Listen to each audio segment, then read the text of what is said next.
Halo guys, kembali di channel Samporna Review. Di video kali ini Samporna akan membahas sebuah film horor yang menurut saya mengerikan yang berjudul Tasbih Kosong 2023. Film ini menceritakan seorang pegawai sensus yang ditugaskan untuk mendata warga di desa terpencil. Namun desa tersebut ternyata memiliki rahasia kelam yang sangat mengerikan. Penasaran dong? Okelah, daripada kalian penasaran, langsung saja ke pembahasan. Dan jika kalian suka dengan channel ini seperti biasa, subscribe aja biar nggak ketinggalan video menarik lainnya dari Samporna Review.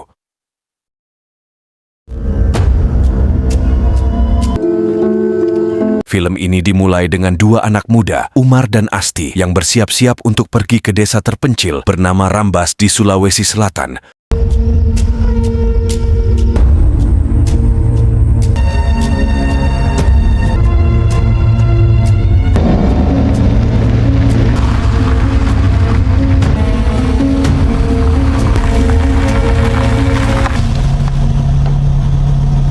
Setelah perjalanan jauh, mereka akhirnya sampai di desa Konoha dan berniat menemui seorang kepala Konoha desa bernama Taufik. Saat mereka bertemu, Umar dan Asti menjelaskan tujuan kedatangan mereka. Mereka adalah petugas sensus yang ditugaskan untuk mendata seluruh warga desa. Mendengar hal itu, Taufik yang ramah mengizinkan mereka tinggal sementara di rumahnya.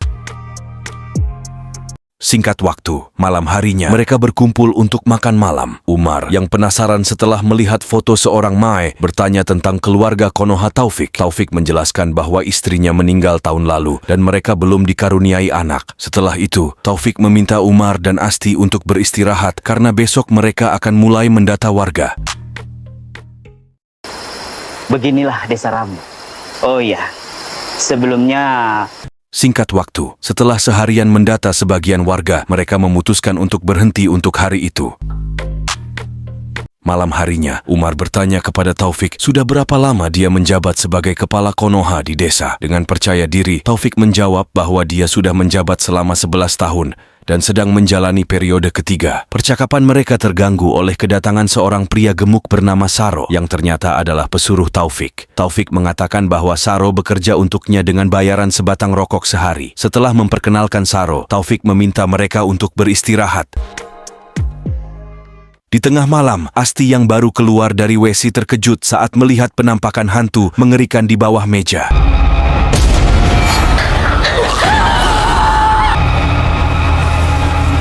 Betapa syoknya Asti yang ketakutan, ia malah berusaha kembali tidur.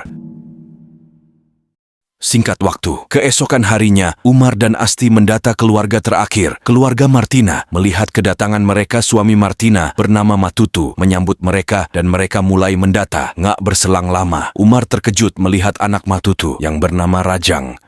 Dirasa setelah selesai mendata, mereka memutuskan untuk pulang. Di perjalanan pulang, mereka mampir membeli jagung bakar di pinggir jalan. Sambil makan jagung, Asti mengungkapkan rasa lega karena mereka akan segera pulang. Umar pun tak sabar ingin ngopi di warung kafe. Setelah selesai makan, mereka pun memutuskan bergegas pulang. Kembali ke keluarga Matutu, anaknya Rajang ditegur oleh orang tuanya karena terlihat tertarik pada Umar. Rajang hanya bisa termenung dan menundukkan pandangan. Sementara itu, Umar yang datang ditegur oleh Taufik yang menanyakan keberadaan Asti. Umar menjelaskan bahwa Asti kembali ke penjual jagung karena berkasnya tertinggal.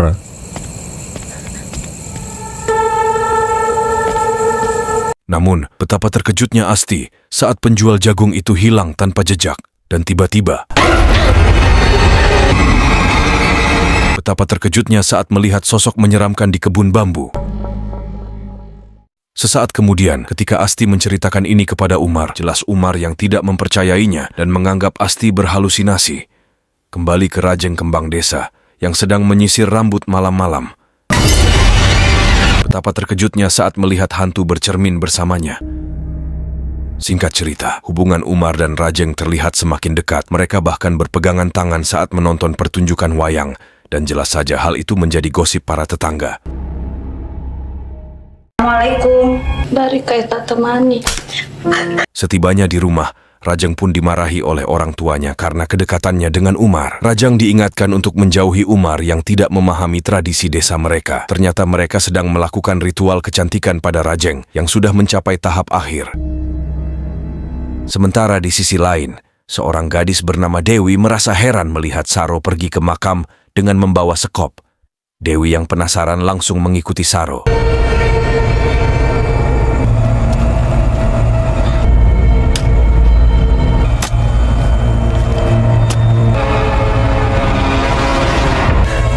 Dewi? Di tengah kepanikan, Dewi melaporkan bahwa Saro membongkar kuburan untuk mengambil tali mayat. Dia menduga Saro mempelajari ilmu hitam. Mendengar hal ini, Pak Taufik menenangkan Dewi dan memintanya untuk tidak memberitahu warga agar tidak menimbulkan keributan. Dewi pun disuruh pulang dan menunggu instruksi darinya.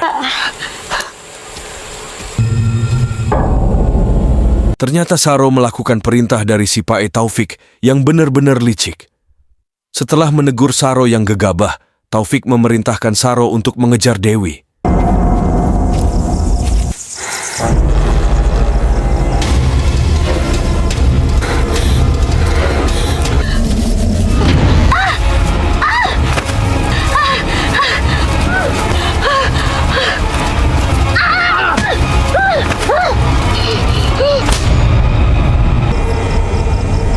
Sayang sekali, usaha yang dilakukan Dewi pun gagal melarikan diri dan tewas di tangan Taufik. Taufik berniat menutupi aibnya dengan menghabisi Dewi sebelum kebenaran tersebar.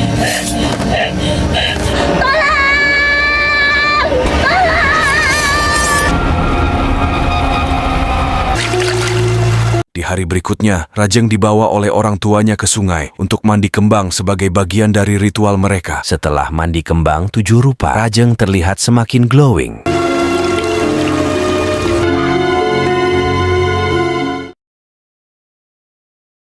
Singkat waktu berlalu, Umar bertemu Rajeng untuk memberitahunya bahwa tugasnya di desa sudah selesai dan ia harus kembali ke kota. Namun, Umar yang sudah jatuh hati merasa khawatir kalau tidak bisa bertemu Rajeng lagi. Rajeng yang tahu betapa gelapnya desa ini meminta Umar segera pergi dan melupakan dirinya. Umar bingung, tetapi Rajeng meminta Umar mencari Asti di rumah Pak Konoha. Mendengar itu, Umar yang panik langsung pergi mencari Asti. Namun seakan desa ini tahu niatnya, Umar pun merasa pusing dan tersesat.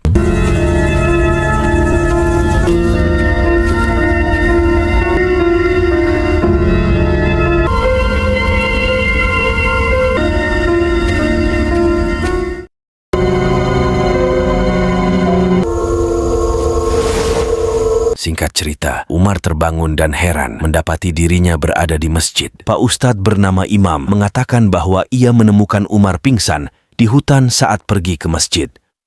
Di tengah kebingung, Umar bertanya apa yang sebenarnya terjadi di desa ini karena ia sering mengalami keanehan sejak datang. Pak Ustadz meski enggan bergosip akhirnya menceritakan sesuatu.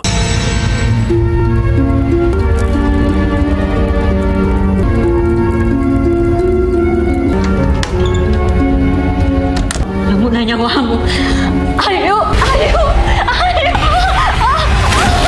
Ternyata 11 tahun yang lalu, Taufik melakukan praktek ilmu pesugihan dengan mengorbankan anak dan istrinya. Tujuannya adalah menambah karisma agar terus terpilih sebagai Konoha plus 62 di desa ini. Hingga kini, Taufik bekerja sama dengan Matutu untuk memperkuat ilmu itu dengan cara mewariskannya pada tubuh Rajeng. Mendengar hal itu, Umar heran. Hanya untuk menjadi Konoha desa terpencil, Taufik rela melakukan semua ini. Apalagi kalau jadi caleg, Umar yang khawatir segera pulang untuk menemui Asti. Sementara itu, Asti yang penasaran mencoba menyelinap masuk ke kamar Taufik. Setelah berpikir keras, ia syok saat menyadari bahwa si Pae Taufik menggunakan ilmu hitam. Lancang! Dan ya, Asti pun panik saat aksinya kepergok oleh Konoha sesat. Asti mencoba menasihati bahwa apa yang dilakukan Hokage adalah dosa besar. Tapi Taufik tidak peduli. Saro! Kalian berdua bersekongkol.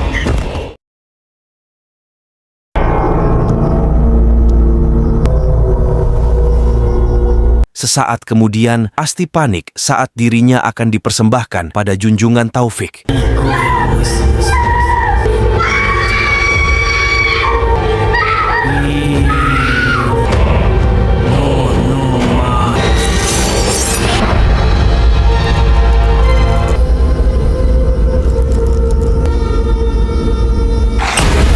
Sayang sekali, Asti harus tewas dijadikan tumbal oleh Konoha Taufik. Sementara itu, Umar yang terlambat datang langsung mencari Asti. Namun, ia dihadang oleh Taufik. Dengan tenang, Taufik meminta Umar bersikap tenang karena ada sesuatu yang ingin disampaikan. Taufik kesal karena Umar menggagalkan rencananya dengan menjalin hubungan dengan Rajeng yang akan ia jadikan wadah ilmu hitam. Dan kini, Taufik berniat menghabisi Umar. Saat Taufik marah, ia mengatakan bahwa Asti sudah dijadikan tumbal di ruang pesugihan. Mendengar itu, Umar langsung segera berdoa. Inna akramak alimun kami. Melihat kesempatan itu, Umar bergegas kabur dari desa. Di tengah perjalanan, Umar khawatir dengan Rajeng yang terlihat ingin kabur. Lantas Rajeng mengatakan bahwa ayahnya dan Konoha berencana menghabisi Umar. Rajeng pun meminta Umar untuk mengajaknya pergi ke kota karena ia tidak ingin lagi menerima ilmu sesat dari orang tuanya. Mendengar itu, tanpa pikir panjang Umar langsung mengajak Rajeng kabur.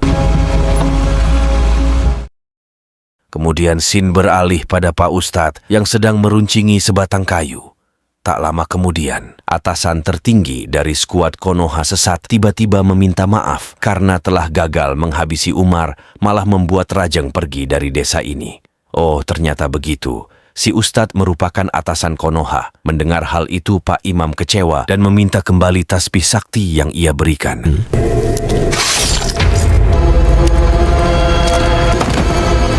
Inna lillahi wa inna ilaihi raji'un. Pak Taufik pun tewas dalam keadaan sesat. Singkat cerita, 2 bulan kemudian, Umar dan Rajeng sudah menikah dan memutuskan tinggal di kota. Yang jadi pertanyaan, siapa wali Rajeng saat menikah? Setelah ia kabur dari desa sambil bermesraan, Rajeng berterima kasih pada Umar karena telah membawanya pergi dari desanya.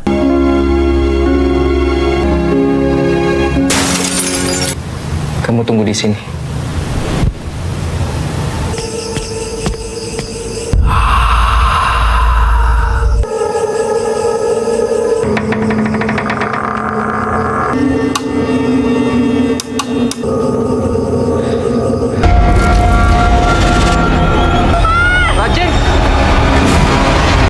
Tak disangka, dengan jurus macan kumbang, Konoha yang keempat tiba-tiba sudah berada di rumah Umar untuk membalas dendam.